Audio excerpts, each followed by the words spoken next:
Hello, everybody. My name is Matt Johnson, and welcome to an impromptu, semi-impromptu, kind of prepared, kind of not, live stream starring me and the oh-so-talented Bobby Burns. Not the crazy popular YouTuber Bobby Burns you probably have heard of, but Bobby Burns from Redmond Digital Media in Minneapolis? Yes.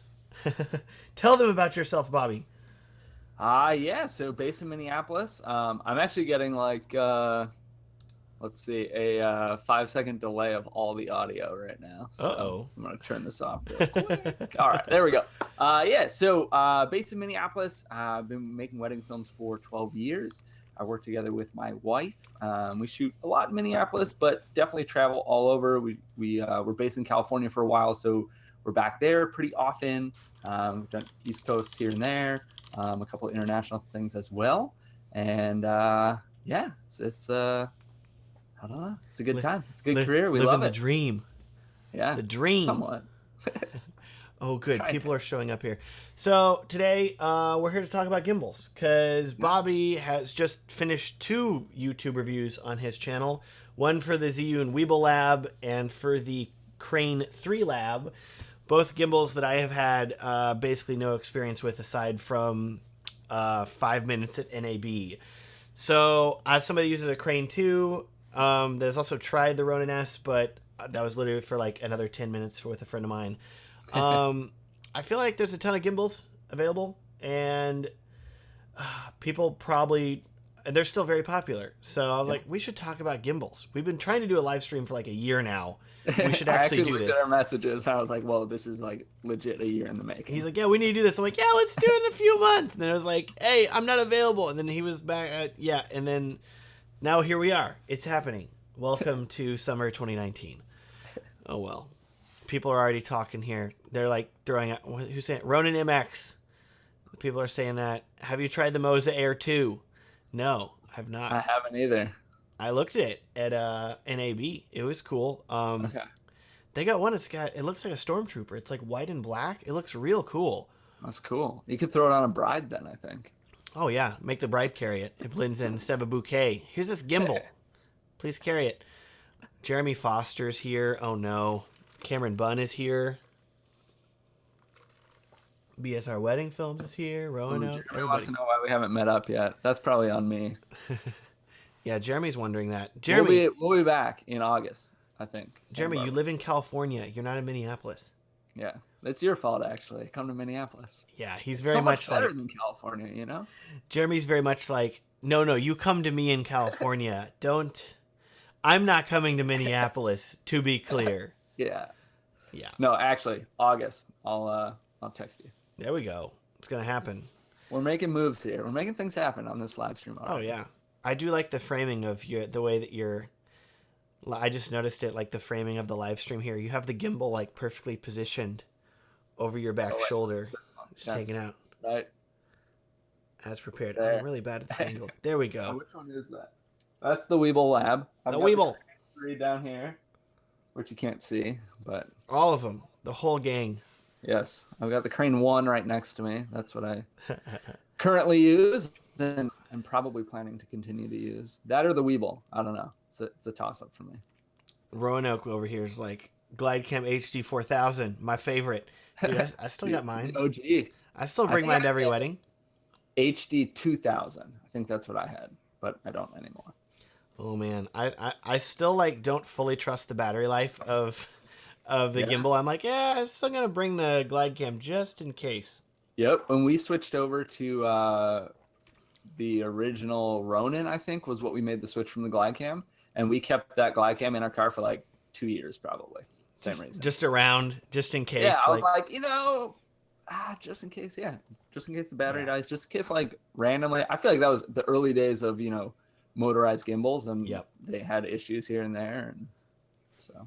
Yeah, I had a wedding in Iceland last year, and I didn't even bother bringing the Crane. I just brought my Glidecam because I was like, it's gonna be cold too. I don't trust these batteries in the cold.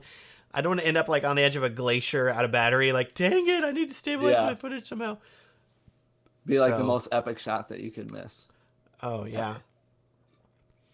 Oh, this is good. Okay, we'll just jump into some questions here then. Yeah, let's do it. Because David Sargent has an interesting question here. It would be great if you could share some insights on staying in focus while using a gimbal, e.g. confetti shots after the ceremony. I shoot on the GH5. So you ain't rocking that steady autofocus there. You're like, manual, this is it. Hey, I'm right there with you. I have an A7S II that doesn't have the best autofocus, and I manual focus everything. What about you, Bobby? We are on the A7S II as well, on our gimbal at least. And yeah, we're in the process right now of deciding what we want to do, because the autofocus on it is it's slipping at times, and I think we're missing some shots basically when we go into the edit, and we're getting frustrated with it. So I don't know what you fly, Matt. I fly the 16-35, the Zeiss, and I would love to manually focus, but I absolutely hate the fly-by-wire focusing system. It drives me up the wall, and that's one of my reasons for potentially switching back to Canon. I'm not sure. We haven't made any decisions, but so yeah, I mean, right now we're running autofocus. We also don't shoot any like high frame rate, so like we can't pick like 2 seconds and slow it down. Sure. And so far we haven't gotten burned on like any big shots, but we've definitely been burned on some shots where we're like, oh, this would be so cool, and then it's like, oh wait, it's out of focus. So, yeah. 100%. Yeah, I think if you can do it, manually focus. I mean, that's what we did for years. Yeah, I do manually focus. I use a Sigma 24mm usually on the gimbal. Okay. That's like the majority of what I'm flying with, just because I like the width, and I like it isn't quite as distorted as a 16-35 at the wide end. That's the thing. Like, that's like, I'm on the 16-35, and honestly, I'm at 24 probably like 80% of the time. Because it's just 16 so wide. You're like, it's beautiful, but dang. Yeah. So yeah, I find the 24 is like a good mix for me. For me, like, I'm trying to, whenever I'm shooting, I'm trying to not like necessarily like move further or closer away from the subject, which keeps them in focus more. Instead, I'm just like staying the same distance away from them, rotating around them. Yep.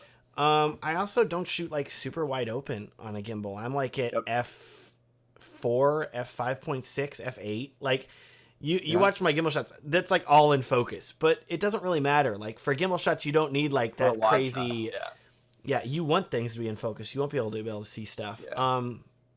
So that's not a huge issue for me. But then once if I get in closer, I'm usually handheld, and then I'm manually focusing. So it's not a huge issue. I will say that instead of switching to Canon, I've rented the A7 III. That's and I really like it. And given the choice, like, I still like 4K. Like, I still like full frame. All these options that like Canon's not really giving you. If you want full frame with autofocus, like, you could buy a 1DX Mark II, but even then it's still a 1.3 crop, and you have a lot of other compromises there with file size and everything, and just size in general, just a lot. So having rented the A7 III, I will say that if I had known that Sony was going to take so long to release the A7S II, I would have switched to the A7 III. 100%. Yep. Would have switched to the A7 III last year. Like, done. We basically had this conversation last year, and then we're like, oh, because I used the A7 III right when it came out for a week-long shoot in California for like a corporate thing for photo and video. It was phenomenal. I loved it. And we were like, oh, we should maybe switch. And then we're like, oh, well, the A7S III will be out soon, so we'll just do that. And here we are, like a year and a couple months later or something. Yep. With same exact spot. I wanna stay on topic with gimbals, but I will say, like, just one last A7S III thing and all. Like, I feel like we're kind of reaching the point where Sony, like, are they gonna, like, they're working on it and all, and if they'd released it right after the GH5, it'd be like, what do we want? Oh, it records 4K 60. Okay, great. Like, everybody's happy. But now you have all these other cameras, and it's like, well, does it shoot 6K? Is it as good as the S1H? Does it shoot 6K now? Does it shoot 10-bit? Does it shoot 10-bit 4K 60? All these things that if Sony had just released the camera back then, we'd be like, 4K 60, 8-bit, it's great. But now it's like, I need everything, Sony. What are you doing? And so they've kind of, I don't know. I feel like they're like, we're going to exceed expectations. I'm like, really? What do you mean by that? It's going to take a lot to blow me away right now. Which, hey, maybe they'll do it. It's great. It's totally great. But, anyway. Having used the A7 III, I really like it a lot. Battery life is fantastic. Autofocus, much better. Yeah. Okay, so other gimbal questions. whatever here. Nazar Davidoff's from here. Here is from Iceland. Hello. Ooh. I'm going to Iceland on Monday. What? You are? Yep. Oh, you're so we're lucky. Going to Iceland and Finland. You're gonna love it so much. It's amazing.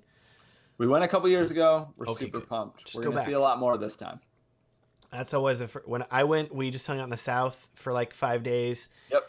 Second time, we drove the entire ring road and camped out. What we're doing. It's amazing. Completely amazing. We're pumped. Oh my goodness. Okay. John O's Creations. I'm sorry if I skipped some of you guys. Please don't be angry. This is a rambling live stream, so we will jump into the questions as we go. John O's Creations. Just in time, wondering which to buy, a Glidecam or a gimbal. Making a purchase this week. Ooh. Ooh. Well, I think Bobby here will just sell you one of his. He's got like 6 behind him right now. He's got... Which one you want? Up in Minnesota. Keep me company. It's so boring here. Yeah, man, that's a tough question because when I switched, I think the big thing is like with the Glidecam, I actually prefer Glidecam shots, I would say. Yeah. But my big thing was like what I called like my keep rate, like basically shots that I felt were stable in focus, basically usable shots. Was just so much higher with gimbals. So I think a gimbal is easier to just jump into.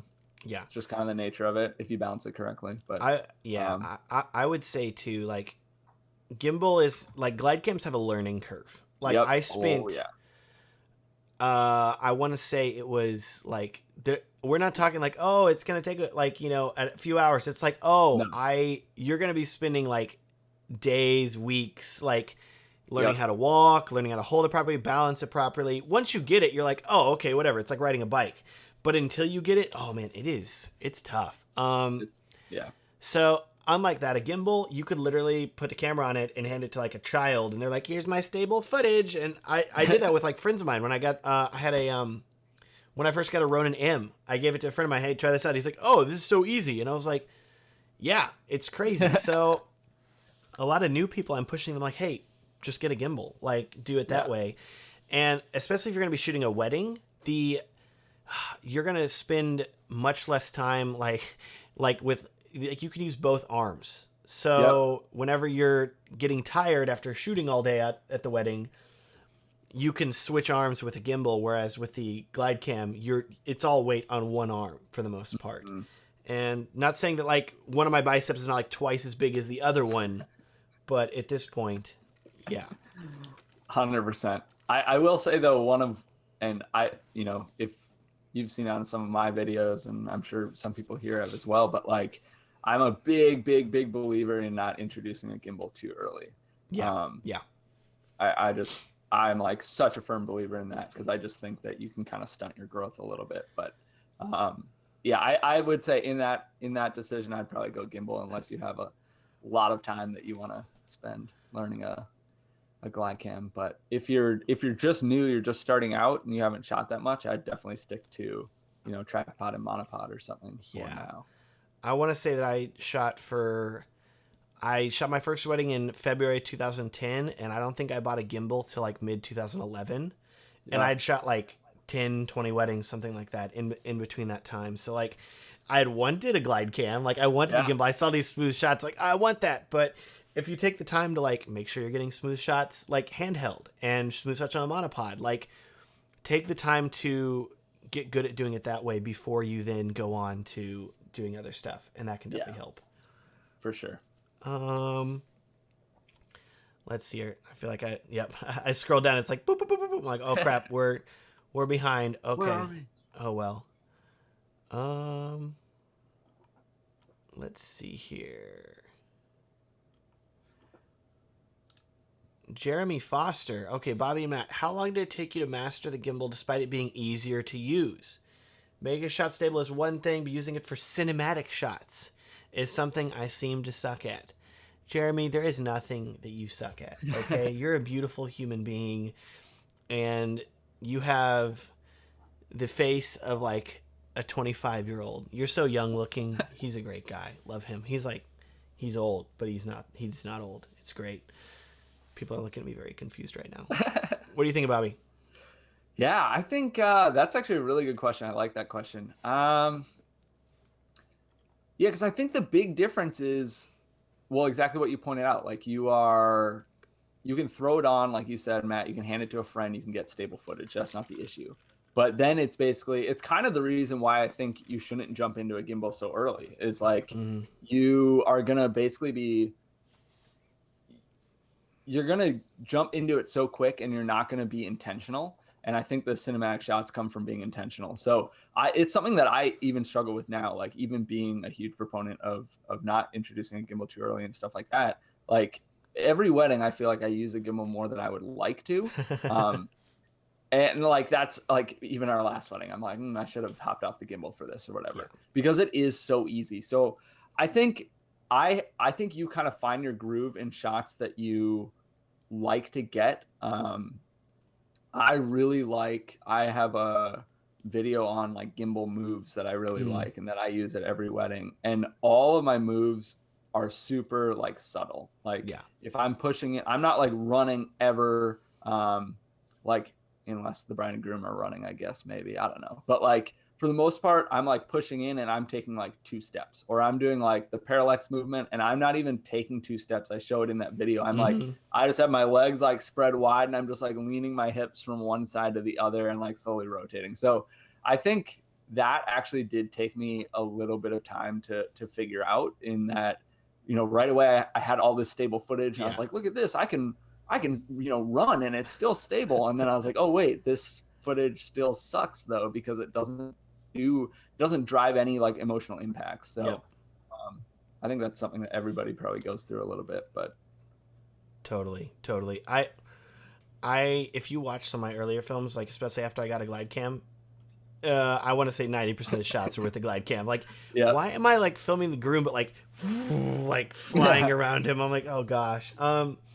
So a lot of it comes down to like thinking, like I always want to be like visualizing the shot that I want to get in my head before I'm shooting it. So if I'm usually using the gimbal for like venue shots, because that can provide like nice little parallax or things. I'm using the gimbal whenever I have to, like, hey, I'm following the couple, I have to use the gimbal for this. I know that this person is going to be moving, so I know I need the gimbal for that. Those are situations where I think like, okay, the gimbal makes sense. But if you're like filming the bride or groom getting dressed and you're like zooming it out, like it's like, why? I don't know. Like unless you have a set reason for it and you can make it look cool, okay, great, then do that. But don't just do it otherwise. I think the big thing is just be intentional. Like think through your shots. Exactly. And I like, not to say that you can't use it in prep. You know, but know why you're using it. Be specific with the shot you want to get, and then hop off of it. 100%. Pigment Filmager, Clive is here. Hello, Clive. Glad you made it all the way from the. I don't think it's that cold right now. It's summer. The summer shores of Ireland. Okay. SWAT class insurance agent training. I'm assuming that's. I like the name. That's good. What's the best strap for a Ronin S? Budget friendly. I don't use a strap on my Crane 2. I'll say, I don't know many people using a strap. I know that they make like the double handle grips you can get, and those are nice, like just a little like side handle. I'd consider that over a strap. Just 100%.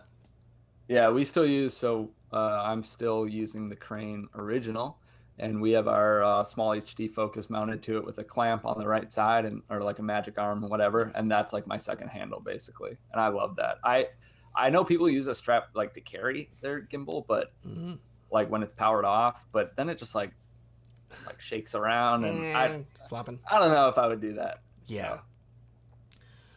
Nicholas Nolan, what about using the gimbal in between moving shots for stationary or handheld shots during a wedding? Okay, I'll say that it really comes down to like the speed of things that are occurring. Like if you have time, if I'm filming a couple and I have 5 seconds to get a shot and it's just gonna be stationary before they're moving again, I'm not gonna be like, hold on, let me switch off the gimbal and do this stuff. I'm just gonna leave it on it. But otherwise, like I mean, I think it's fine. It just kind of depends on especially what lens you have on it, because like if you're super wide and then you just stay super wide but you want to go tighter, then maybe you need like a zoom lens on it, or you need to go handheld. I think we like same thing, depends on the time. I fly the 16 to 35. There are times like if we have 10 minutes with the couple and we're just trying to rock through it, and the photographer's trying to get what they need too and all that, I'll pop over to 35 and I might just get a stable shot. I've done it. It's probably not my favorite thing. I'd rather be on maybe a different lens on a monopod or something like that. But we're also doing, I mean, it probably depends also like how many shooters do you have? We have two shooters. We shoot very differently, myself and my wife. So I'm typically shooting any type of like shot with motion in it. And I'm typically shooting on the wider end. And then Micah is typically shooting monopod or tripod, and she's typically shooting on a longer lens. So, we kind of get that as an advantage a little bit. If you're a solo shooter, like there's going to be more times where you might need to just stand still, get a wide shot. But again, be intentional about it. I mean, think about your edit and make sure it's something that you want to use and that will flow well with whatever your next shot, whether that's movement or stable again. So definitely. Oh my goodness, Ryan Miller and Colin Steingard are here. Yes, Colin, my favorite Canadian. That's it. I only can have one favorite Canadian. You're currently my favorite Canadian. Congratulations. It's just like Bobby's my favorite Minnesotan. Yes, there you go. Adam Kuzner was like, personally, I sold my gimbal. I was getting bored with that kind of aesthetic. That is hipster right there. I am bored. That's good. Yeah. Ahead of the curve. Hey, if you need to do it, do it.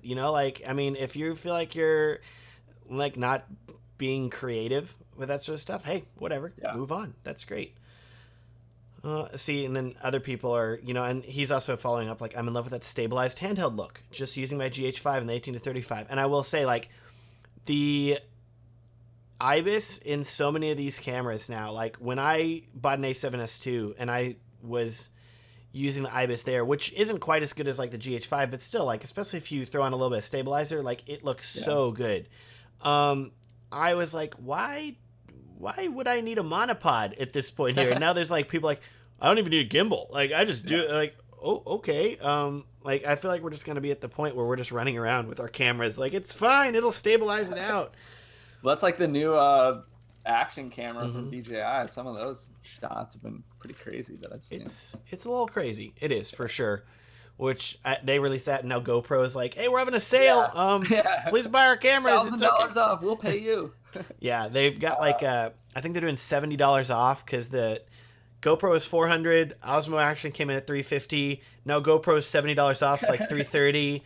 And then both of them you can like trade in. GoPro has a thing like trade in an old camera. Like literally, you can be like, here's an old film camera from 1800, and they're like, great, here's $100 off your GoPro. Like it's real weird. Yeah. Oh man. Okay. I haven't messed around with a handheld too much.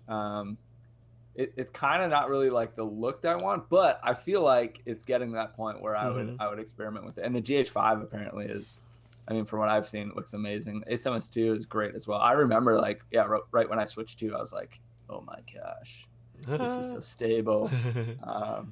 But it's getting there. Rick Torres, would you guys recommend carrying around a DJI, I'm assuming DJI Osmo Pocket on a wedding day as a quick backup when there's no time to set up a gimbal? I've only used the Pocket once. Like I was at Venture Workshop last month and Scott McKenna has one. And he was showing me footage from it and I was like holding it and looking at it. I'm like, this is really like good quality for the size of it especially. And he was cutting it in with, I think it was EOS R footage in 4K, and it looked really good. Yeah. So for what it is, like, low light aside, I think that the Osmo Pocket, if you have like good lighting, like, and you just need like, hey, I just need something to throw in, like, it'll work. Yeah, I think that gets back again, in my opinion on it, is like if you're a solo shooter, like, if what you're going to need gimbal shots for or what you're going to use it for is like, outdoor ceremony establishing shots or, outside with the couple or whatever, like I hate to say it, but yeah, I would maybe even lean towards that because it is just so like, it literally fits in your pocket. Like you can just stick it in your back pocket. It's surprisingly small. It's crazy. But yeah, I mean, I wouldn't, like you said, I wouldn't depend on it for anything like in a reception. Sure. I wouldn't even take it out of my pocket. Stuff like that. So yeah, basically anything that's not outdoors during like daytime, I wouldn't use it. Yeah. But so it depends what you want, what you need. Oh man, Daniel Schiffer's here. My second favorite with beard Canadian. Comments. I know. Sorry, Daniel. I told Colin earlier in this stream that he was my favorite Canadian. So you're now my second favorite Canadian. Matt, you could probably figure out a way to use the beard as a DIY stabilizer for those run and gun situations. Like, I'm telling you, if I could like either dangle it somehow, like, and just kind of there. It's funny because there's different. I think it was some camera manufacturer had like it was like a necklace that you wear and has like a camera on it to like live stream your day, like your life and everything. But I was like, it's not gonna work for me. It's just the beard. What's your day? It's just beard. That's it all day. Oh man, just beard in front of everything. Yeah. I'm telling you, if they can come out with some beard stabilizers, I'm down. I will. Dude, totally. The way Ibis is going, man. I don't know. I feel like if you just make it strong enough, attach that GH5 up there, run it as like a B cam. I will tell you that I'm at the point where the beard starts to get in the way on the wedding day almost. Like I'll have like my camera down here and I'm changing lenses and I've got a hair stuck in between the lens and the camera. Like, I'm like, you have to undo it. You lift up, it like catches you. You're like, Yeah, like you laugh, but it has legitimately happened to me. So, yeah, it's a little dangerous. I don't know. Oh, well. It's amazing. Yeah, Briss was saying, like, will we ever see stabilization in cameras where gimbals will become redundant? Maybe so. Maybe. I mean, I think we're darn close. That's what I would say. There's going to be certain shots that you're going to be able to tell still, I think. But, you know, most of what you're trying to do, I think we'll get there. Okay, Jerry. A7S3 ever comes out. Right, okay. Just the fabled A7S3. Jeremy Foster's asking, Bobby, do you have a dedicated gimbal cam? And if not, what parts of the day do you find yourself using it the most besides establishing shots? Yeah, so right now I do not. I'm rocking the A7S II. I'm usually on the gimbal. I'm taking it off, you know, just hot swapping with a plate or whatever to a, you know, monopod or tripod or whatever. I think I mentioned a little bit earlier, we're talking about making a switch, whether that's to another Sony or to Canon or whatever. When we make that switch, I do think we're probably going to dedicate a camera to the gimbal. I think that's actually going to help me with, I think a lot of the reason why I walk away from a wedding and I say, oh my gosh, like I look through the footage, I'm like, I love it. It's all really good, but like, there's just too much movement and I want more stable stuff in there. I think part of that is because I'm like, oh, I don't want to switch off. Like, I don't want to take it off the gimbal and swap the lens or whatever. So I think if I do dedicate, a gimbal camera, it's going to help me kind of use it less and use it even more intentionally than I already do. What was the second part of that question? Let me just see here. If not, what parts of the day do you find yourself using it the most besides establishing shots? Yeah, so establishing shots. So I'm always running it quick. I'm always getting wide stuff for like the ceremony setup, the reception setup.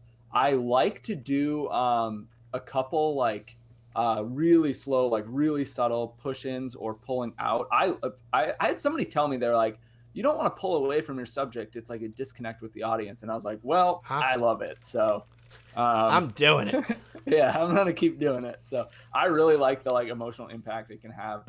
So I usually use that for one or two like prep shots as well. Usually it's like when the groom's throwing his coat on, maybe when the bride's putting her dress on, something like that. It doesn't always make the cut, but I like to have that option. And then I'll use it, you know, for bride and groom stuff. You know, the classic, like holding hands, just going for a walk, that kind of thing. Yeah. And then outside of that, I mean, I'm sure there are other times I use it in the day, but like, I'm never doing like table details with it. Like I'm just doing the wide, like reception shot, like a kind of a crane down, maybe a push in, whatever. Stuff like that. I'm never really doing much close stuff. The only close stuff I'm really doing with it ever is maybe with the bride and groom if we're really in a pinch for time. And even that's at 35, so it's not really close. So I'm just really close to them. Another question here that this is actually really good. I want to. We were talking about this a little bit before the stream started and all. Yeah. Erton Canberra is saying buying a gimbal next week. DJI Essentials pack. So that's like the Ronin S. I think it's for $500. It just comes with the Ronin S. It's pretty simple. Or a Zhiyun Crane 3 Lab. Is the later one worth it? This is good because Bobby actually just finished a review of the Crane 3 Lab where he's talking about pros and cons of it. Bobby's going to tell you the answer to this question because he has way more experience than I do. And I'm going to post a link to Bobby's video review in the chat down there. Sweet. Yeah. So I've only have very brief experience with the Ronin S. So my experience is going to be a little bit more from the Zhiyun crane side. I was really hyped about the Ronin S when it came out. I decided not to upgrade because I didn't need the extra weight to fly the A7S II. And while it had a couple other cool features, like it just wasn't anything that I felt was worth upgrading. Now, the Crane 3, I was actually really excited for. I reviewed the Weeble Lab as well a couple months ago, which had that same kind of new style. And I really love the Weeble Lab, but I was like, oh, Crane 3, like, it's going to have stronger motors, can be even better. Like, I was sold. The best. And I got it to review, so, you know, whatever. And there are some great things about it. I do really like it, but there are definitely some downsides too. And I told Matt, I was like, man, I hope Zhiyun has me do like more reviews for them, because I kind of like torched it a little bit on the things I hate about it. And like I said, there are great things. I think so. One of the big things we were talking about is underslung mode is super accessible on the Crane 3. It, like, you don't have to wait for motors to catch or anything like that. You're just like, boom, underslung, boom, boop, back. It makes, I mean, it's nothing. It's so easy. And it's really well weighted because you have that back handle that then serves as like the top handle. The big thing for me was that I don't really use underslung mode. Maybe in some commercial stuff, but not in, you know, wedding stuff for the most part. And so the back handle, while it is cool and it gives you a lot of controls, which is great, it almost is like a hindrance to me, because what happens is it's a combination. So you have the back handle, and it extends really far on the Crane 3 compared to the Weeble Lab, in my opinion. And so you have to hold the whole thing further away from your body. So that's a little bit less stable footage, although it's still very stable. But more so, it really tires you out a lot quicker. And then combined with the bottom handle, which also serves as the tripod, up like above the tripod itself, there's no handle space. There's just a thumb thing, like a joystick, which works really well. And so it kind of forces you to use a hand on the bottom and a hand on the back. And I would always prefer a hand like kind of similar. So like side to side like this. And so part of it, of course, is just getting used to a new, a new structure format, and you'll have to do that regardless. But I would say, you know, if you, I'm on the flip side, I haven't reviewed the DJI Ronin S, so I don't know for sure. I've heard it's kind of heavier and more cumbersome. It is heavier than the Crane 3, I know that. So I don't know, if you use underslung a lot, I think you can make use of the Crane 3. But yeah, I don't know. It's a toss up. It's tough for sure.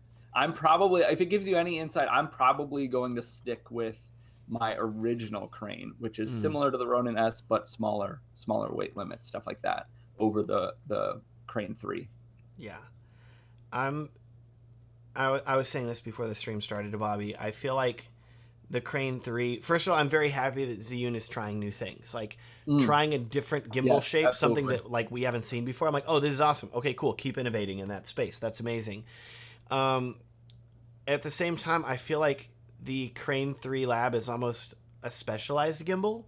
Like if you are somebody that does a ton of underslung shots, or you want a pistol grip gimbal, one that looks like traditional, like Ronin S style or something like that. If you want a gimbal that can do that, but that also has the underslung capabilities of, say, the Ronin M that was always underslung, or like if you're coming from a Movi where it's always underslung, then I feel like the Crane 3 Lab is a really nice hybrid for that. But I can tell you that on wedding days, I'm very rarely doing underslung mode. Occasionally. I know that Kalen from White and Reverie loves his underslung mode. He loves these like grand, super low sweeping shots of the couple, which that's great. I don't do that as often, and so it really comes down to like your shooting style. If your shooting style fits that, then I would probably get the Crane 3. But from a general versatility standpoint, I would probably go with the Ronin S over the Crane 3. Not having a ton of experience with either one, but that would be my thought. Yeah. And I think ultimately you'll be happy with either once you get used to it. I mean, everything has its flaws, so you're just going to find a way to work around it regardless. Kisiel, I don't know how to pronounce that. How much do you use the follow mode versus using the joystick and lock mode, and when? That's a good question. I'll say for me, I am using follow mode, especially with the where it follows the tilt also. Like I want it to have the 4 full axes of movement. I'm usually on that just because I don't want it to necessarily be locked. I want that free flowingness. I think that makes it just slightly more organic looking than just the static, like never going up and down. I would say that the vast majority of my time, my gimbal is in that setting. Very rarely will I change it. I'll change it if I'm doing like an underslung shot and I don't want it to be like angled. I want it to be angled a specific direction. I'll lock it, but otherwise I would say I'm in follow mode 90% of the time. Yeah, I'm pretty much the same way. We're follow mode pretty much through and through. It actually throws me for a loop every time I'm like, I just turn on the gimbal and I take a step and I'm doing a shot and it's like not following. I'm like, what the heck? I'm like, oh yeah, I gotta hit the joystick a couple times or whatever. So yeah, follow mode pretty much across the board. Yeah, even when I want to do like a walking with a pan down or anything like that, I'm doing it on follow mode. The joysticks for me, like the Crane 3 actually is the best joystick I have ever used yet. All right. But they're just like, because they are, I mean, they need to be touch sensitive. So the more pressure you put on it, the more, the faster it moves. And I get that, whatever. And like, it's hard for me I feel like I have less control. Mm-hmm. So totally. Yeah. Let's see here. I'd missed this one from Roanoke wedding video. Have you guys used Real Steady for GoPro before? Pretty amazing stuff. I have not. The main reason I've not is because whenever I was wanting to try it, which if you guys don't know, Real Steady is a stabilization plugin that works in After Effects to crazy stabilize your footage. Like there's drone footage that I've seen where it's these little stunt drones that are very shaky, no stabilization, and then they apply this and it's just this super smooth sweeping shots. They look gorgeous. The issue with it is that Real Steady was very specific about the version of After Effects you could use it with for a while. It was like only works on Mac version of After Effects like 2015 something or the other. It might have been Mac and PC, but it was like a very specific version. And I didn't want to like spend all this money on a plugin and then have to downgrade After Effects to even use it. Yeah. But I will say, like, if I had the need for it, if I had some shot that I was like, oh man, I need this much stabilization, oh, totally would have done it. I think it's awesome. Have you tried I've not used it. I'm using Final Cut. I've always used Final Cut forever for my entire life. Bobby can't use After Effects. He doesn't know what that is. Don't ask him. I would be so lost. It would be. Maybe I should live stream me trying to figure out After Effects, actually. I will say, as somebody that's used After Effects for years, I'm still lost half the time. Because After Effects is like, it's a sandbox. It is what do you want to do? We can do it all. And you're like, it all? Really? Like, whatever, man. What do you want to make? And you're like, like it's just... You're paralyzed by choices. Yeah. You would think like, oh, I use Adobe Premiere, I'm going to easily understand everything in After Effects. It's going to carry over. No, it doesn't. Like, there's a play button. Okay, great. That carries over. It's very different. Okay, Rostello 2009 had asked, like, just arrived. Did you talk already about the Moza Air 2? Just bought it and so far so good. We have not. Because we ain't used it. I don't know anything about it. Sorry. Yep. We know like half the good gimbals, okay? Yeah. I'm sorry. Doing our best here. It's the same half, unfortunately. I want to say that Moza Air has like been like, hey, do you want to review our gimbal? And I'm like, I don't have time right now. Like, just because I think I just finished my Crane 2 review, and they reached out to me about reviewing, I think the Moza Air, the first one. And I was like, I'm going to die if I do another gimbal review right now. This one review just killed me. I do think that I think they're doing some great stuff. Like, I put them right up there with like Zhiyun in terms of quality and capabilities. Yeah, I think I haven't reviewed any of their or used any of their like ones for DSLRs and whatever. I used one or reviewed one that was a smartphone gimbal. It worked great, but it's a smartphone gimbal, so different. But yeah, I would say the same. I think they're right up there. I think with anything, there's pros and cons, and Oh yeah. Okay, this is off topic here, but I do think this is funny. Al Caldejon, he asked 2 questions. I'll answer the first one, I guess. How much did you charge for your first wedding film? Ooh. Bobby? Let's see. Okay, so my very first wedding film, this was before I was even doing weddings. I don't count this in my how long I've been doing wedding films as Okay. well. So my first wedding film, I was a sophomore or junior in high school. My mom's coworker was getting married. I had an interest in video stuff. I just kind of did it for fun. She told my coworker, or her coworker asked if I could shoot it. She was like, "Yeah, he'll do it for like $200." And I was He'd like, love to. I was like, or no, sorry, it was $250. Oh. So if you want to count that, you can count that. Otherwise, I think I did one video at like 950, and then like one at like 1200 or something, and then I jumped up to like 18 or something like that for a little while. Go. Yeah. Oh man. I did one. I was like, too much work. I'm gonna charge more. My first one was $500 for a girl in college that was like, she asked me, I'd never really thought about shooting weddings, really. And she was just like, "Hey, I'm getting married. Do you want to film my wedding?" And I was like, "I don't know what I'm doing. Sure, let's do it." Yeah. So with the caveat that I was very inexperienced and I could not guarantee what she would be getting. And she was like, "That's fine." And I want to say I delivered her a 40-minute wedding film.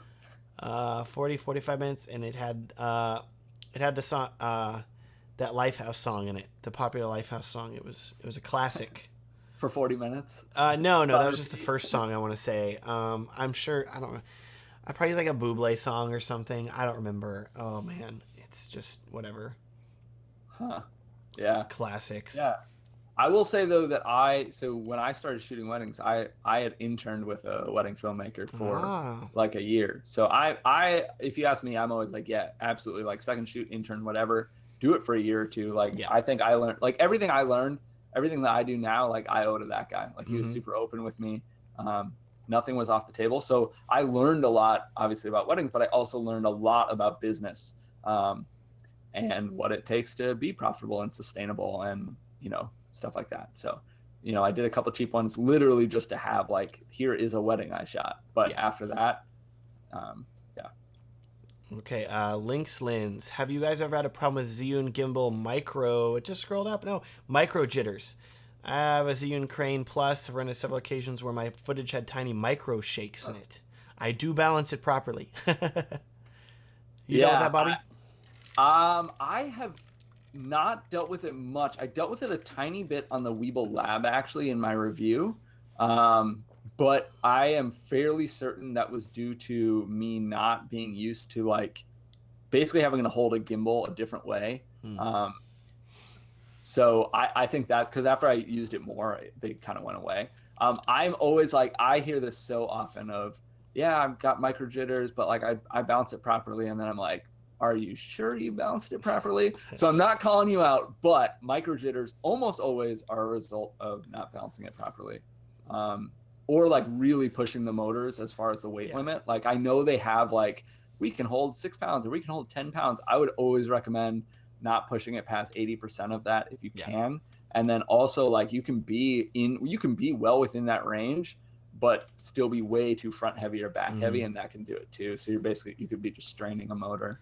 I was gonna say it comes down to weight. And so like I have the with my Crane 2, when I got that first, hey, it can support up to 7 pounds or something like that. And I was like, oh, it's easy. I've got like my A7S2 with battery grip and my Sigma 24mm. It'll be fine. I did not have it, like it was balanced properly, but it wasn't quite low enough. And so like it looked like it was balanced properly. It wasn't like bouncing around or anything like that. But if I strained the motors too much, they would cut off and the whole gimbal would just like shut down on me. And so I had to buy like a different plate for it that would drop it lower. And so that's not micro jitters, but the point remains, like, even if I think it may be a weight issue, depending on which camera you're using and which lens, let us know.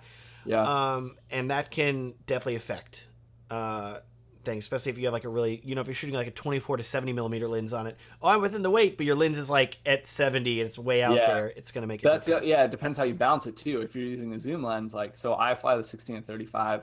I've never had issues with micro jitters on the original Crane, which is what I typically use, but I balance it at 24, which is in the middle of that lens. So that way there's only there's a smaller shift to each side. Whereas if you balance it at 16 maybe, and then you're, extending it at 35 or whatever, like that might even push you into the micro jitter range. Definitely. Okay, MGW Productions. What about the higher Ronins or Movies? Are they similar to the Gimbals? I'm assuming you're talking about the underslung two-handle gimbals. Those are kind of the originals. They're like you had the Movi first, then you had the Ronin, and I think that if you are doing a bigger production, like that isn't necessarily a wedding, and you have a bigger camera than a mirrorless or like a DSLR, if you're flying a red camera, shooting something like that, I would definitely think that having a Movi or a Ronin would make sense for something like that. Yep. And it's going to take a lot of pain off of your back to have kind of that bigger grip. It's going to hold more. We had the Ronin and then the Ronin M or something. I don't remember. We had one or two of those at least. And we just switched because, kind of like you said, for a wedding, it was like, it was overkill now that some newer ones were out, but it's kind of intrusive. Like, it's big, it's in your face, it's great, it works wonderfully, but if you can get the same thing in a smaller package, you know, you can get kind of better natural reactions and stuff like that. So Colin Steingard saying his first wedding was 1,400 Canadian, got booked the night before. Man. Nice. I'm assuming that's like $20 US. I don't know what the trend. I know it's not that much. Let's ask your favorite Canadian. Ask my favorite Canadian. What does that translate to in American? Freedom dollars. Oh man. Okay. Jono's Creations. Have either of you actually, Colin? I will say that's more money than I charge for my first. So no, that's good job. Blowing us out of the water. That's great. Jono's Creations. Have either of you used a handheld stabilizer for the DJI Mavic? I know the Polar Pro made that katana stabilizer, and you like put the Mavic in it, and you're like, it's a gimbal kind of thing. Like, did you ever use one of those? I have one.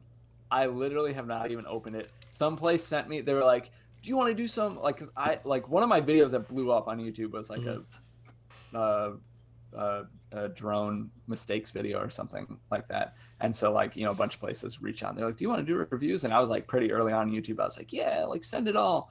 And so, like, one place sent like 10 things. And I was like, I'm not doing all this. Like, so one of the things was, one of those is still up in my like where we store some gear, and I haven't taken it out of the box. But yes, it's an interesting concept maybe. But I think that kind of goes back to the conversation with the like Osmo Pocket too, you know? Yeah. Like, it's, if you really wanted to do that, I would do an Osmo Pocket, I guess, over that. But if for some reason you had to fly it that way, it'll work. But, you know, it will work. It's just going to be interesting for sure. And you're going to look like a crazy person. Telly Filmmaker's asking, can I use the follow focus wheel without a mechanical follow focus of the Ronin S with my Sony a7S1? And I don't believe so. I'm not positive about that, but I'm pretty sure that the A7S2 at least has some more features in there. I know there's a chart that DJI released. It's like, here's all the cameras that we tested with, and it should work. So that's what I would check. Yeah, I don't know for sure. On the Crane 3, I think you need a motor that they sell separately or as part of their bundles, certain bundles. Daycatcher Films coming in here. Steadicam, Glidecam, still better. Just need some skills. Hey, we agree with you. Okay, yeah. Like, still love. I think we both prefer it, but you need more skills. So, I will say that I prefer the look. My arms, after 14 hours of shooting, do not prefer the weight of the Glidecam. But yeah, I think, hey, if you want to learn that and do that, it will serve you, and it will continue to serve you well until we get those beard stabilizers going, and then I won't be using anything but a beard stabilizer, and it's going to be great. So eventually. Oh man, what else are people saying here? Significance videography. Significant. Hello. Just picked up a Ronin M. I'm thinking I want to attach a small HD somehow. Is that a thing? Yeah, totally a thing. Yep. That's what I did with my Ronin M. Not the Ronin S, right? You're talking about the Ronin M with like the big handles and stuff like that. You can do it either way. They make a little accessory mount for the Ronin M. You just attach it to like one of the bars, and then you screw in a monitor mount and put it right up there. That's how I did it. It worked great. Yep, I think that's the way to do it on the M. On the S, you can do something similar. I mean, it's not going to be that specific thing. We just clamp ours on our crane, on our original crane. So we just use a clamp, and that's great. Works great. Yeah. Because every gimbal manufacturer is out against left-handed people. Okay, I will say all the ports are on the left side. I will say I saw this in Bobby's video yesterday. He was like, "I'm left-handed." He in his Crane 3 review, which I recommend watching. He's like, "I'm left-handed. I can't use part of this thing because it's made for right-handed people." And I'm with you because I'm also left-handed. I didn't tell you that, but yes, us left-handed people are like, "What is this over here? How do I what?" Okay, so I can't look at my gimbal over on this, or my monitor over on this side. oh, what is that? Yeah, totally. Oh man. Dilpreet here is asking, Dilpreet Singh Katoria, best gimbal between Crane 3 or DJI Ronin S, or should I wait for the Mosair X? It's looking dope in features. Honestly, if we're going by titles, any X version of any product is automatically cooler than anything else, so you kind of got to go with that. I think when you take it out of the box, it's wearing like sunglasses already. Ooh, it's cool. Yeah. Let's see here. I don't know anything about the X. I'm looking up the X right now. Dun dun dun. I will say Mosa is releasing gimbals at such a fast rate. They're like, hey, we got this now. Hey, you want this too? Okay, great. Oh, and interesting. It's like a reverse Crane 3. Yeah, they got a bunch of crazy stuff here.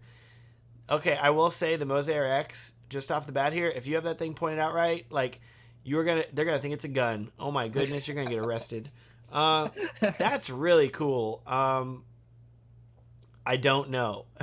Yeah, we kind of talked about the Crane 3 and the Ronin S. I don't know how the X plays into that. Oh man, they're doing some crazy stuff with this thing here. This is crazy. Carbon fiber body. What? Okay. I mean, there's some really cool stuff for sure. I would need to read more and see more about the Mosa before I'm like, ooh yeah, buy this thing. But that is cool. Like I said, like Mosa, just like Zhiyun, they're doing weird designs and shapes, but I feel like eventually one of them's gonna be like, oh my gosh, why is everybody not shooting this way? This is amazing. Yep. Yeah, one of these eventually is gonna kind of hit the jackpot. I would ideally probably rent before buying that thing though, because that's intense. Yeah. That's a funky thing. All right. Significance was saying probably need a longer for the Ronin M, probably need a longer HDMI cord. Yes. I want to say it's probably still on. Yeah, it's still on my channel. I did a Ronin M review like in 2017, and it might have been before that. It might have been 2016. Anyways, in that review, I covered how I have my small rig or my small HD monitor connected, and I link to the HDMI cable that I use, which is much thinner than a traditional HDMI cable. So it's like a super thin cable, very flexible, and you can wrap it around parts of the gimbal and stuff like that. It makes it way easier than using like a traditional HDMI cable meant for a TV that's very like inflexible. So I would definitely recommend doing that, and I think that'll work well. Nobody's chatting. That's about it. Oh man. Wait, there we go. Thank God. Jonathan Ladage. I'm saying that. Saved us. Saved us from having to awkwardly sit here and act like we know what we're doing. Best gimbal setup for the Sony A7 III. Ooh. Like gimbal itself, or I don't know. Settings? I would say probably the Ronin S. I know that I'm pretty sure DJI is the only company that has like the electronic control working. Yep. I believe that's correct. Yeah. So, especially dude, like the Ronin S Essential bundle is like $500. It's crazy. Quite good. Just buy that. It's great. That's probably what I would do. That'd be my recommendation for you as far as like price to quality and stuff like that, and size, versatility, everything. It fits and works very well. I had a friend of mine shoot a BTS for me for a wedding film, which I've not released yet. Sorry, coming eventually.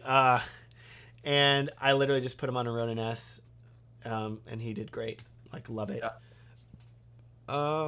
Al Caldejan. I'm assuming that's right. Caldejan. Would you recommend doing your fiance's wedding film? Like your wedding? Like your own wedding? Like filming your wedding? Or is your fiance getting married to someone else in a weird open relationship kind of thing? I'm going to say that'd be tough. Like, I know that when I got married, I was totally overwhelmed and like freaked out. And in the moment, I'm very, very glad that I hired people to do it, because if I was trying to do it on my own, I might have died. So I would say a resounding no on that one. I did a wedding film where I was also a groomsman, and I had my wife still shooting, and we hired a third shooter also shooting, and I still felt very overwhelmed and very stressed out. So. Yeah, 100%. Oh man. Okay, good. Jonathan says I did pronounce Ladage correctly, so yes, I'm doing so well in my life. Yes. Dilpreet saying, so between a Crane 3 and a Ronin S. We talked about this earlier in the live stream. I will leave the live stream up so you guys can watch it. I would say I would go for we both agreed the Ronin S. I think just we're leaning Ronin S in terms of versatility. Unless you're shooting like a ton of underslung low to the ground shots, at which point go with the Crane 3. And price. Yeah. Crane 3 is $899. It's surprisingly more expensive than the Ronin S. I'm like, that was one of my cons. I said you got to match your competitor. Yeah, like that is surprisingly more expensive. Yeah. Sean Wint, what is the heaviest rig you put on a gimbal? Ever? I don't know. Typically, I have my A7S II 16-35. I've had it with a Rode mic on there sometimes. I also have my monitor typically attached, but that's not the weight of the gimbal itself. That's just off on the handle. I just flew a 5D Mark III on the Crane 3. I tried that out. I tried to fly it with a 70-200. We got into the issue, not of the weight itself. It was far below the weight limit, but we got into the issue of it being too front heavy, and I didn't have the things to counter that. Yeah, I don't know. I've probably flown the 5D on a Glidecam as well. I don't know. My baby monitor was going off in the background. I could hear my baby crying. I'm like, no, calm down. I want to say probably like a C100, I think. Like I shot second shot a wedding and was on that. Otherwise, like, I haven't been on any big productions where they're like, we got the red on the, Movi, here you go. Like, yeah. Okay, this is heavy. But yeah. Let's see here. Dilpreet says I'll be purchasing the EOS R tomorrow. I want to buy a gimbal along with it. Yeah, I'd probably go with the Ronin S for that. Then that'd be great. Yeah. Especially because the EOS R, I'm pretty sure it has a lot of the controls enabled and stuff, so that should work well. Yeah, if it works with if the Z and stuff works with the Canon, I can't remember. I think that it does. I would almost even look at getting like a Crane or Crane 2 or something, because you'll probably get it for way cheaper. Yeah. And the EOS R is so small. I mean, you don't need the bulkiness of the Ronin S. Yeah. But. Wiki Rascals Art. I've got a European trip coming up. I hear tripods are tough to use, especially in Paris. You guys know if gimbals are less offensive to security guards worldwide. Interesting thought. Okay, I went to Paris in 2017, and I ran around with a Manfrotto small tripod all day long, everywhere, shooting time lapses and stuff like that.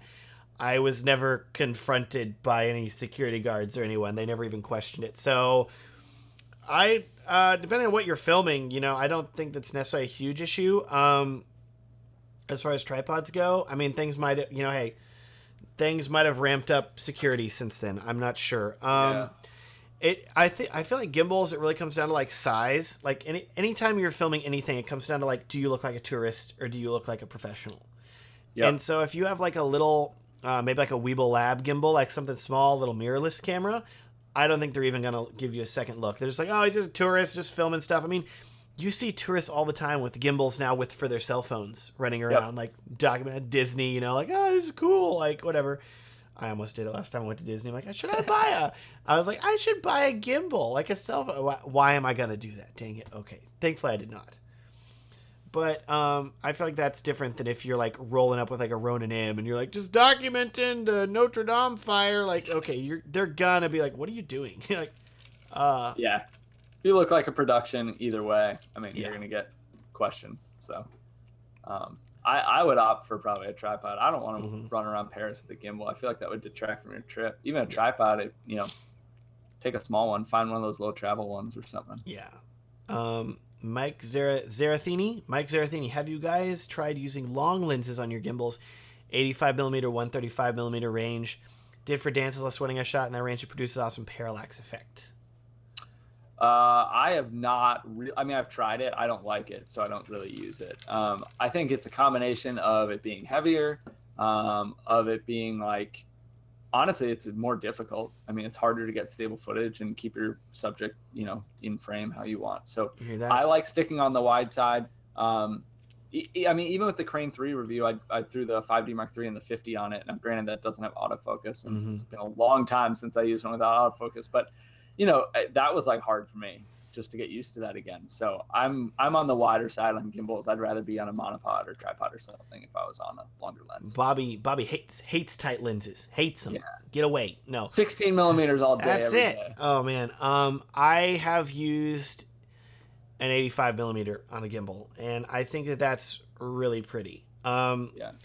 It comes down to, especially on a wedding day, like, are you getting the shots that you need versus the shots that you like want to get that are creative? And so I used an 85 millimeter during a first dance, and it looked really, really pretty because I had this really tight shot of like the couple as they were dancing. It looked awesome. But at the same time, I didn't have like a wider angle of them dancing at all. So it really comes down to like the shot that you're doing, and if like it's a shot that you like know, oh man, I really need this shot, maybe go wider then. But if you can be creative with it, then hey, go more creative and like do it. Big fan of the 85 millimeter. 135, I have put it on. I've like put it on my Glidecam before and balanced it, and I'm like, this is a horrible idea. Oh no, like just because it's so tight. Like any little movement you have, your subject's out of frame, so you have to be just locked on, and it's a little much for me. It takes more skill. If you're doing it and you're loving it, I'm impressed. Wayne Snyder, notice me, Senpai. Notice me. Just wanted to say you guys are great. Thank you for the amazing, helpful content. Thank you. Thank you, Wayne. Thank you. Oh my goodness. Dilpreet has donated 200, I'm assuming that's rupees? Is that NAR? I think. I don't know what that stands for. Thank you, Dilpreet. Thanks a lot, guys, for detailed reply. Really appreciate it. Keep rocking. One last question. Am I going right with EOS R over the 5D Mark IV? Bobby? You're the one considering switching to Canon here. Yeah. I mean, this is kind of what we're debating. So I have been hands-on with the EOS R just for a little while at a local meetup that we had, and I loved it. I think it's great. I think that is the route I would go over the 5D Mark IV. Yep. The 5D Mark IV is an amazing camera, but the thing is, they're both great for photo and video. Like I just love the idea of the mirrorless. It's just so much smaller, easier, more discreet. So I think that's the right move. I played around with Scott McKenna's EOS R at Venture Workshop in May, and I think if you're comparing that to the 5D Mark IV, it's really no contest. You're getting a flip around screen, which is way more versatile for video. You're still getting the great autofocus. You're getting a very similar like crop. Like everything compared to the 5D4 is similar. It just has, you're only getting benefits. So I think on the video side, I think you lose some stuff on the photo side, but it still takes it's still very good on the photo side too. So it's no contest. EOS R all the way. Oh man. Okay, people have been asking a lot of questions here. We're falling behind. Oh no. No. Thank you, Dilpreet, though, for the super chats are always appreciated, especially when they have a lot of zeros after them. Which I'm like, what does that translate to in US dollars? I'm not sure. Let's see here. What motor strength would you recommend for the Zhiyun Crane 2 with an A6000 on it? Low, medium, or high? Honestly, if you're getting micro jitter, your motors may be turned up too high. Like, depending on what lens you have, an A6000 is not a heavy camera. That's small, Like, that'd be like a low setting. And even then, on the Crane 2, the motors are strong enough that, like, you might actually need more weight. Like, maybe put a battery grip on that thing, just because, or like heavier lenses, or like add some weights to the bottom of it. They make like, you can buy weights you can put at the bottom of it. Yep. Just because something like that light, I feel like it's going to have a bit of micro jitter, like even if it doesn't have enough weight. Yeah. So that's something to consider. Yeah. That's, right on. Oh, good. Adrian asked, what are your thoughts on the EOS R for weddings? I feel like we kind of answered that with Dilpreet, so that's good.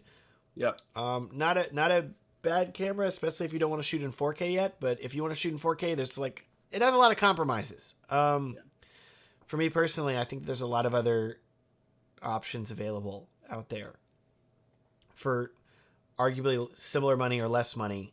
Yeah. Yeah. Sony. Even like, dude, hey, if I was gonna buy this is going off on a tangent here, but if I was gonna buy like there's a long list of cameras I would buy before an EOS R. I'll say that. Like, I'd buy a GH5 and just get a speed booster, and suddenly I have a wider angle in 4K than I do. Yeah. I'd buy a Blackmagic Pocket Cinema camera 4K. There's a lot of things because I love shooting in 4K. Yeah. So, yeah. Collins back at it again. Bobby, I also shot one as a groomsman for my best friend. Thankfully, I had a competent second. I shot everything around the grooms. Rocked whole portrait session in a suit. Nice. It's the way to do it. Yeah. I wear a suit to most weddings, but not like a very fancy black suit. And I have a funny picture of me with like, gimbal, monopod, 2 cameras, full on suit, like at this wedding. And I'm just That's it. Significance is saying, I'm thinking Baby Johnson as third shooter on the Osmo Pocket someday needs to be a thing. I do think that, like my baby is already at the point where she's starting to like grab things a bit. So like, if I can just put that little Osmo Pocket in that hand, like, here you go. Now, but the problem is that she's like, that's the stage where she's like, do I eat things? And I'm like, no, okay, we don't eat the gimbal. Okay, so we're working on it. We're working. Matthew McCarty, Matt, would you mind sharing your cinematic motor settings you like to use for the Ronin S? I do not own a Ronin S. I'm sorry. I own a Zhiyun Crane 2. I will say cinematic to me usually means slower. Just turn down all the settings. Slower. That'll usually help. Yep. Turn all those speeds down. That was the first thing I did with the Crane when we got it. I could not do it with some of the other cranes, though, because I couldn't get into the app. But turn it down.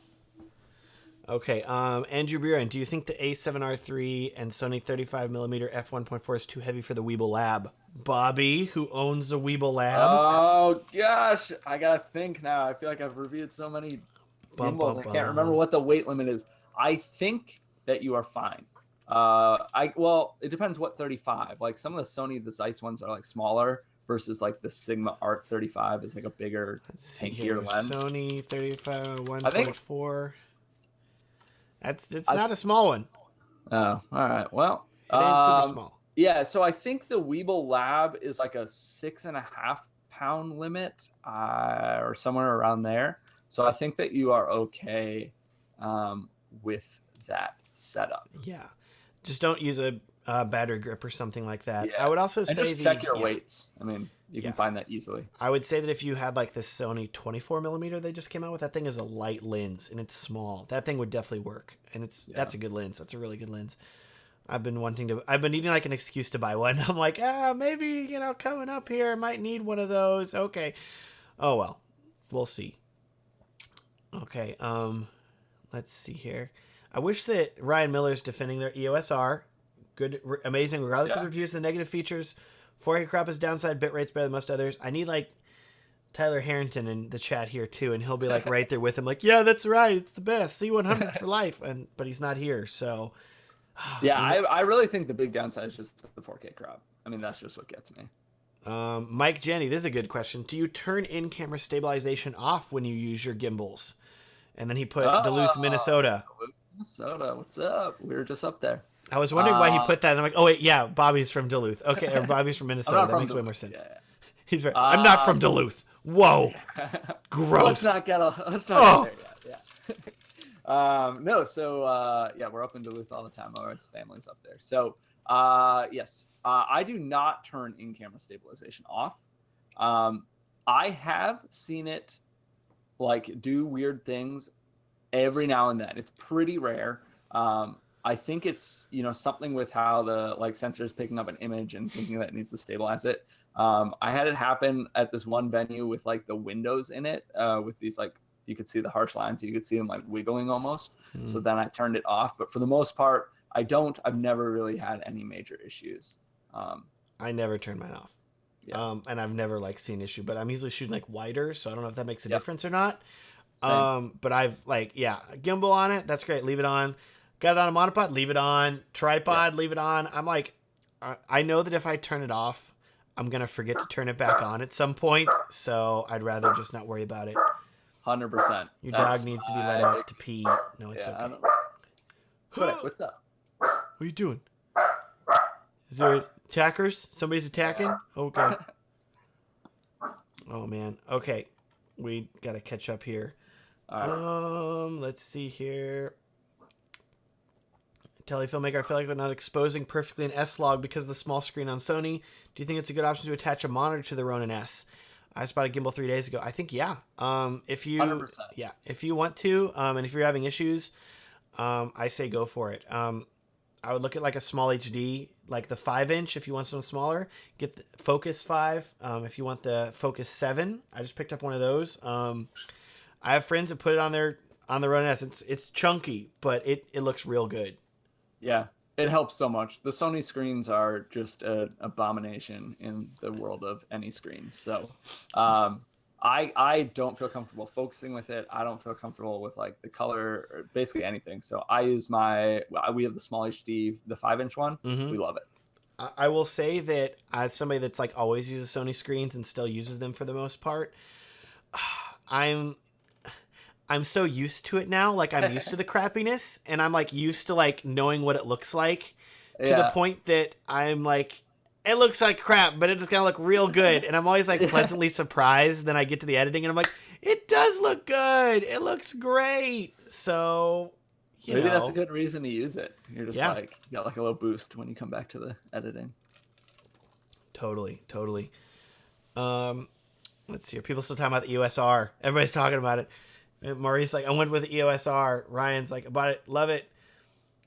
Malkerson Cinematics. Peter McKinnon lives by the 1DX2, prefers his EOS R for most shoots now. See, everybody's switching. Ooh, everybody's switching. It's so small and you can just go anywhere with Jacob's coming in here. What do you think of the Zcam E2? I have I don't know what only experience I have with Zcam is at NAB. I walked by the booth, checked it out. I think it's a fantastic little camera. Like, it's a really tiny little camera, like not as small as a GoPro, but still like quite small, and it shoots. I think it's ProRes and like 4K and all this other stuff. Like, it's very, very powerful for what it is. For like me using it at a wedding, I feel like it's one of those things where you have to kit it out a lot. It's like, okay, I need my screen, I need my other attachment, and then you got a bigger rig at that point. And so some of the size is kind of lost for like a wedding, for example. But if you need like another angle, I feel like Hollywood's going to use it like as like not a throwaway camera, but like put it up here and it's just over here in the corner. Yeah. It'll work really well. So yeah. Let's see here. My secret sheet. Didn't the EOS R get a lot of hate? I haven't tried. It seems people are starting to like it, or am I off here? Yes, it did get a lot of hate. I feel like some of it is also just like people's general annoyance with Canon, in that over here we can buy like a GH5 that shoots 4K 60. Fuji's got like a 10-bit 60 frames per second APS-C camera. Blackmagic's like $1,200. You want to shoot RAW? Like, we got it. Like, Panasonic's like, you want full frame 6K? Hey, over here. And then Canon's like, hey, we just added 4K. It's got a crop if you want it. And like, no, we didn't add peaking or any other video feature. Please buy it. You can see my like general annoyance with Canon as somebody that like started with Canon, that had a 7D, that loved it, like that eventually switched to Sony because like for my needs and what was happening, I feel like Canon was like, we'll just buy a C300 for $15,000. And I'm like, I don't want to do that. And then by the time the C100 came out, I was on that Sony FS100, which was basically a C100, but came out several years before it. Yeah. So I don't know. There's Matt's rant. That's exactly my take too. I think anytime any camera comes out, people have opinions. Depends on your needs, for sure. Yeah. Let's see here. People are saying 6.6 pounds for the Weeble Lab. There you go. Okay. 6.5, I was real darn close. Mark Zoe, I just joined. Is 55mm too tight for a gimbal? No, definitely not.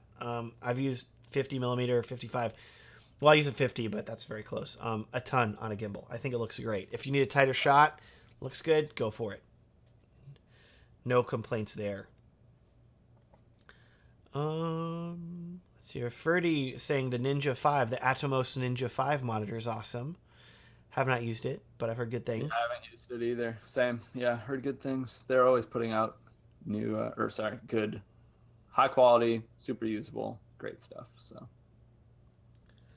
Radim is asking, is it possible to mount a camera with a plate to the gimbal, and after that switch to hand mode fast, or are you rebalancing it every time? What's your quick release plate setup that you're using for So gimbals? on the crane, actually I have it right here. On have the it crane right here. I was hoping you'd ask. So I still use the original crane at my weddings. I've just got the piece of history. Manfrotto. Yeah, it says ancient history. The Manfrotto, quick release plate here. We use Manfrotto, or whatever. 502. Yeah. And we just use those on everything. All of our cameras have that, and then obviously tripods and monopods and stuff. So yeah, I mean, you pop it on, you pop it off. The nice thing with those specifically is some quick releases, they have no like catch on the back. You know what I mean? So you could infinitely push it basically all the way. But this does catch, so we push it all the way to the back, and that's how we bounce it. Gotcha. And then that way we know, we can pop it off, we can do handheld, switch it to a monopod, whatever. And then as soon as we put it back on, assuming it's with the same lens, we don't need to rebalance. You just like pop it on, turn it on. It takes 2 seconds. There's no guesswork, which is great. That's how it was for me, both with the Glidecam 4000 and with my crane too. I know exactly where I need to slide it to and then lock it. So I can go from on and off my Glidecam within 10 seconds and on and off the crane too within 20 seconds. Put it on, turn it on, like there's power on, power off times, and that's about it. So exactly. You can do it very quickly. And so as long as you have one with a good quick release plate, I think you're good. Yeah, that's like essential. If you can't move off and on of it quickly, if it's not a dedicated camera, that would be rough. One and only Ali is asking, how do you tell if your Sigma Sony lens is image stabilized? If it says it's image stabilized, like it'll tell you like that on like the website or on the box itself. Otherwise, if your camera has IBIS, like built-in in-body image stabilization, then it's probably going to be applying it to the lens regardless. Yeah. And you can turn that's turned on. Sony's is called OSS, isn't it? Is that it? I think it might say it on the lens. Malkerson Cinematic saying I pronounced his name right. That never happens. You're welcome. See? I got it down here, my weird pronunciations of different companies. Let's see here. Ferdy saying, I can't get used to my Sony. The menus are too cluttered, and I really can't get used to Sony's color science. Which Sony are you using, I will say? Just because I know specifically with at least with my A7S II, I've set it up in a way that I never really have to dig into the menus. Everything is a custom button.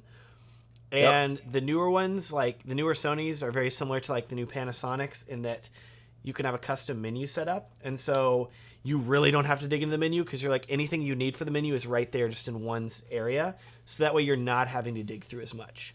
Yeah, I think I know I have a video. I think you have one too with all your like function menu, all that like custom buttons, all that stuff.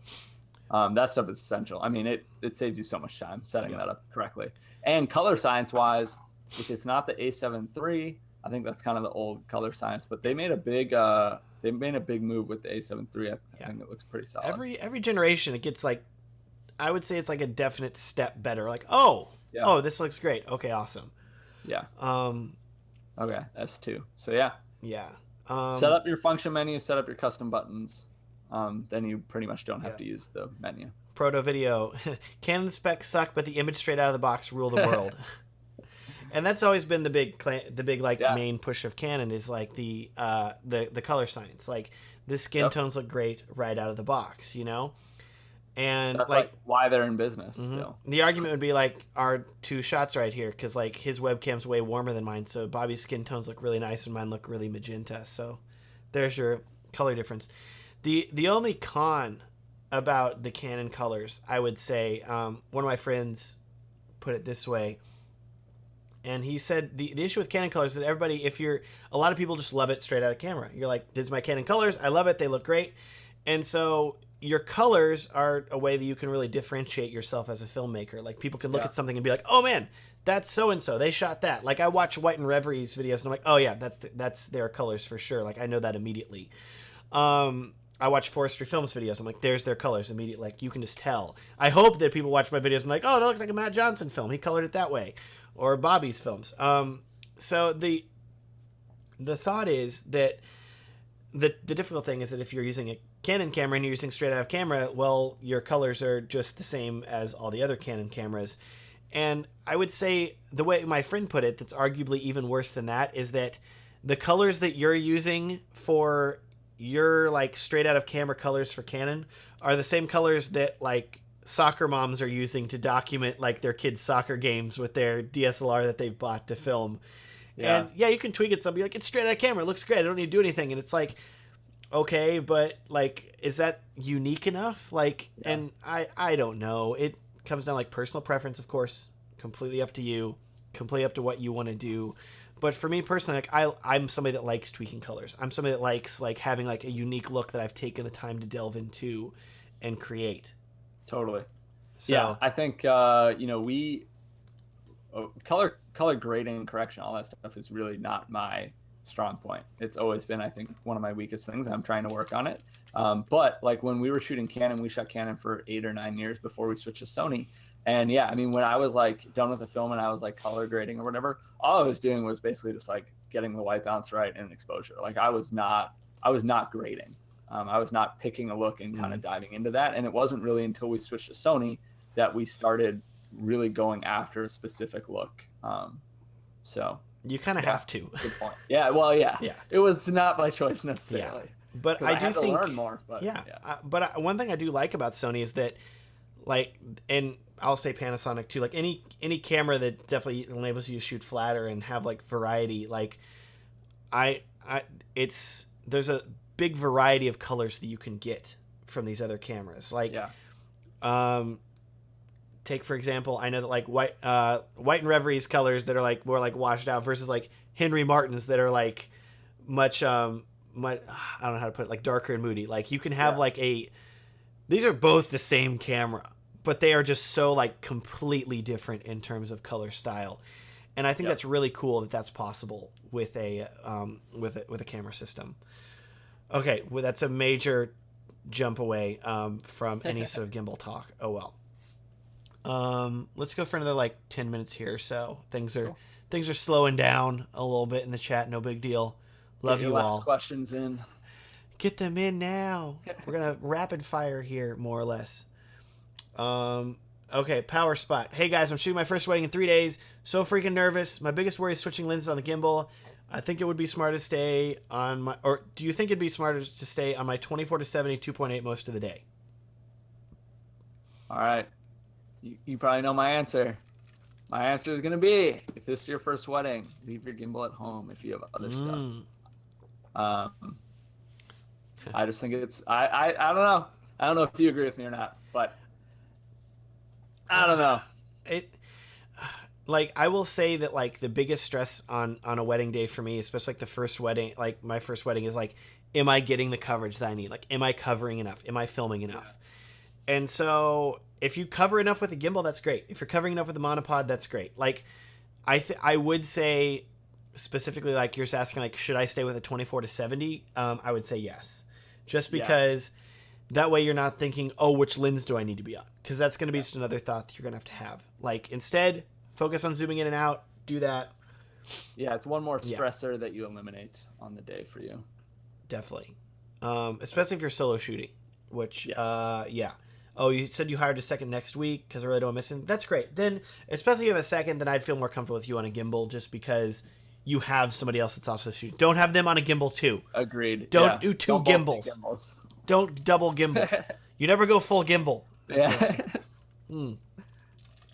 Okay. With a Ronin S, would you get a Sony A7 III with one lens or a Fuji X-T3 with two lenses? I don't know. I don't really have any experience with X-T3. The people that have used it, I think have loved it. I think Henry Martin switched over to it. He switched over to it for like 2 weeks, and then he switched to the Blackmagic. He switched to the Blackmagic Pocket 4K, and he loves it. Yeah. I've heard nothing but good things, but the A7 III is also a phenomenal camera. Yeah. I don't know. I would say rent.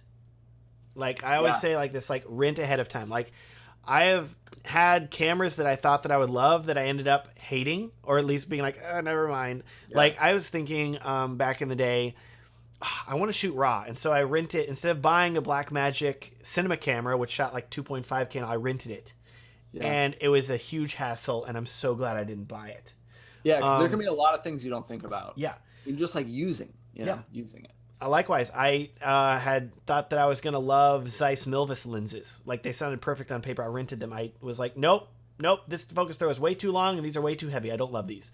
So I would say rent. Like, rent a Sony a7 III, try it out. Rent a Fuji X-T3, try it out. Like, spend the... I mean, it's pretty cheap to rent. You can rent a... Let's see, like lensrentals.com. Oh man, like it's full weekend. Charge you for like a day or whatever. Yeah, like let's see here. You can rent a. Oh man, I'm looking at stuff like, oh, I need to rent some stuff over here. This is great. Let's see here. Sony A7 III, $102 for a week. Yeah. Like rent one for like 3 days for even less than that. Fuji, let's see, XT-3. Do they not have it? I'm sure I'm just typing it in wrong. We'll just do Fuji something. Yeah, Fuji XT3. $89 for 7 days. Like, whenever you're talking about spending thousands of dollars on cameras, like A7 III is $2,000. Great. Spend 1/20th of that on on just renting it. You know, with some accessories, a little more than that. But like, rent it first, see how you like it. That way you're not like, oh man, I actually hate this thing. What was I doing? So yeah, then you have to sell it. Whole thing. I whenever I bought an A7S II, I'd also bought a Sony FS5, and I thought, oh man, I'm gonna shoot with the FS5. My wife will shoot with the A7S II. Fell in love with the A7S II so much that I returned the FS5 to B&H and bought a second A7S II. Hink is saying, I loved your last upload, how to fix desaturated colors in Adobe Premiere Pro exports. Thank you. You're welcome. If you guys have desaturated colors in your Premiere Pro exports, my latest video shows how to fix that directly from Adobe. Bum, bum, bum. Yes. People saying they got the Tascam DR10L. My question is, what is your go-to and favorite audio gear? The Tascam DR10L. Yeah, you nailed it. I use it all the time. Like, I use it for all my vlogs. I use it for any of my videos. I use it all, like, not that I make vlogs, but, you know, like any of my YouTube videos. I use it for weddings. Literally everything. It's great. Yeah. We use it for corporate stuff. Most scenarios. We use it for all of our weddings. I mean, we have something we get from the DJ as well, like your Zoom H6. We use the Tascam DR40, but I do use something else for my YouTube videos. Ooh. Yeah. It's pretty cool. It's called a shotgun microphone, so, you know. Wow. I don't even remember which one it is. But, see, I just use the DR10L because I can hide it under my beard. And like, yeah, that's my issue. That's where he keeps the mic. What? Like, it just, I have my workflow for it, and it's just such like a simple like audio device that I just don't really think about. I'm just like, mic on, let's do this video. Done. Yeah, ready to go. Yeah, my big thing, I just really wanted, like when I was filming tutorial stuff, I just really wanted like a kind of a separate system, because I hated like go to my like camera bag and find that like when it's like it still has a wedding on it, or I don't know, stuff like that, where I was like, I just want a separate recorder and whatever. So Mark's saying he's used a 28 to 75 on a gimbal for the whole first day for his first wedding. There you go. That's bold move, Cotton. Let's see if that pays off for him. No, that's great. That's really great. Okay, Ferdy's coming in here with the storytelling goes above the type of shots. Just don't screw it up completely. It's really true. Like, you know, but hey, we're talking about gear right now. Okay, don't bring storytelling into this. Gimbals, like, get out of here. Oh, what is this here? Buy more gear. Oh man. Oh, let's see here. Okay. What are we at here? 128. We've been going for 1 hour 20 minutes. We got 2 more minutes here, guys. We gotta leave because I need to go to the bathroom. Oh well. And also, my wife is gonna be like, the baby needs you. Okay. Austin Ray trying to decide between a Sony A7 III versus the Blackmagic Pocket Cinema Camera 4K versus the GH5 and pairing it with a Ronin S. Any thoughts? Yeah, of course we got thoughts. My goodness. I think any of them you can fly on the Ronin S. That's not an issue, and I don't think it really matters between that. I mean, there's a lot to look at between those cameras. Yeah. I've shot with the Blackmagic. It's awesome. I haven't shot a wedding though with it. I know Henry loves it, but there are definitely some things you need to kind of work around. Yeah. The A7 III is a phenomenal camera. I haven't used the GH5, so I can't speak to it. But I mean, all these things, basically, if you're buying any camera in this generation, man, like you can make something awesome with it. So do a little research, figure it out. It's very crazy how good cameras are these days. Like, yep. It's not like before where it's like, I guess I'll buy a 5D Mark II because that's the only option. Like, it's literally just any of those cameras you buy are going to be fantastic. Just pick a camera. You won't be limited by that. You just might have to work around some stuff. So going back to it, I would rent. Like, and because like there's versatility there. Some of them you're gonna like, some of them you're not gonna like. Like I thought, oh man, I'm gonna love the GH5, and then I rented it and I used it, and I used it at a wedding that I shot with a friend, and it was good, but at the same time, it wasn't enough for me to switch. So yeah. Definitely rent, and that'll you can rent all three of those for several $100s, and you're gonna know pretty quickly, okay, which one do I like, which one do I not like. Yep, totally. Okay, this is a good one here toward the end here. Mari Stevenson, what is your go-to gimbal move? Bobby has a video about this. I do. I have my top 5 gimbal moves. I would say my number one that I use is a slow push in or a slow pull out. I mentioned it earlier. I'm taking like 1 or 2 steps, so it's very minimal. It's basically like zooming in post, except that it looks more natural to me. But I really like the kind of like emotion that you can invoke with just that simple move. So I use that a decent amount. Yeah, definitely. Go to. I think like push is nice, like parallax wide. Yep. Gimbal moves are, as long as they're smooth and stable, you really can't go wrong with them. Yeah. I don't have any crazy like low to the ground and raising up and it's rotating at the same time. Like, no, like too much. Yeah. Power Spot, last question. He says, or she says, they say, autofocus versus manual. When's the right time to use each? Do you use one over the other more? I think, I mean, I'm always on manual. It really kind of depends on what you're shooting. I think like, if you have a shot that you're like, I need this to be 100% guaranteed focus, maybe you're manually focusing it because you don't really trust the camera as much. Yeah. Yeah, I'm on manual almost all of the day. Specifically off the gimbal, I'm always on manual. On the gimbal, I am typically using manual, but we're on the A7S II, and it has caused some problems here and there. So we're looking at switching cameras because of that. But yeah, I mean, yeah, and because we're using a camera or a lens with the fly-by-wire focusing, which I don't like for manual. So, but yeah, I would lean manual if you can. This is funny. On Tech Solutions has just joined. OMG, first time I catch a live with you, Matt, and I'm like, yeah, we're about to end actually. It's been great. We've been going for an hour and a half. We almost made it. Sorry you ain't been here. Okay, I think we'll end on Michael Fenton's not gimbal related question at all, but that's okay. Is the A7S III ever going to be a real thing, or is it just a myth to keep people on the Sony system? # conspiracy theory. I might be with him on that. Play the Twilight Zone. Yeah, not the what's it? Crap, X-Files song. Oh yeah. Like, yeah, because it's. I said this earlier in the live stream. Like, Sony has some very big shoes to fill. Like, Panasonic is gunning for them hard, especially with the S1H and the S1. And I feel like we're gonna see. We'll see what happens. This is kind of the time though. Like I said in my S1H video, like if Sony doesn't release the A7S III by end of this year, like toward the end of this year, whenever the S1H is out.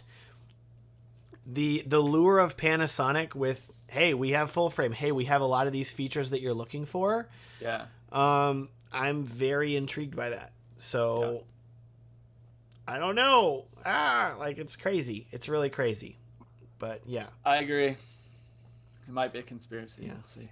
Okay, I feel bad for OnTech here because they were late coming in. I hope you can respond to this. Is it a good idea using a Blackmagic Pocket Cinema Camera 4K with a Ronin S? Or do you suggest I don't get it? Rent it if you can. Rent the Ronin S first, borrow one, try it out, see how you like it before you buy it. That said, I don't think it's wrong. Like, I don't think it'll be bad. Like, I think it'll be stable. So it'll work. Yeah, I mean, if you want a gimbal and you need a gimbal, the Ronin S is the one I would recommend you get. And if you have a Blackmagic Pocket Cinema Camera 4K, which is a long title to say, that will work. So yeah, that's good. Okay, Colin's now saying, I heard they pushed back the A7S III when the Z7 X-T3 came out because they want to blow everyone out of the water. The issue that I have with that statement, like, this goes back to, I need to just make like a Sony conspiracy video. I'm sorry. The issue with the A7S III, like with Sony, if you're saying, oh man, they saw what these other camera companies came out with, they have to respond to it. Camera development takes longer than a year. Yeah. It takes longer than like, oh man, this just happened. Okay, well in 3 months we're gonna just tweak some things and make our camera better. Even if it was a year, like saying, okay, we'll just tweak some things. No, this is like, these cameras, you talk to Panasonic and they're like, yeah, we've been working on the S1H for like 2-3 years now. Like that's been in progress. Like these are all very like multi-year production schedules. So you can't just throw in at the last minute like, I guess we'll add 4K. Like what? No, like we'll make some quick changes. Yeah, we'll add 6K. Just toss it in there. Like no, like this is very thought out, way in advance. Yeah. So I think that this sort of stuff, it's going to take. I think it does take time for sure. That said, I do still like, I think that in terms of like sensor technology, Sony still has some of the best sensor technology. So I think that we're going to see something cool. I don't know. Okay.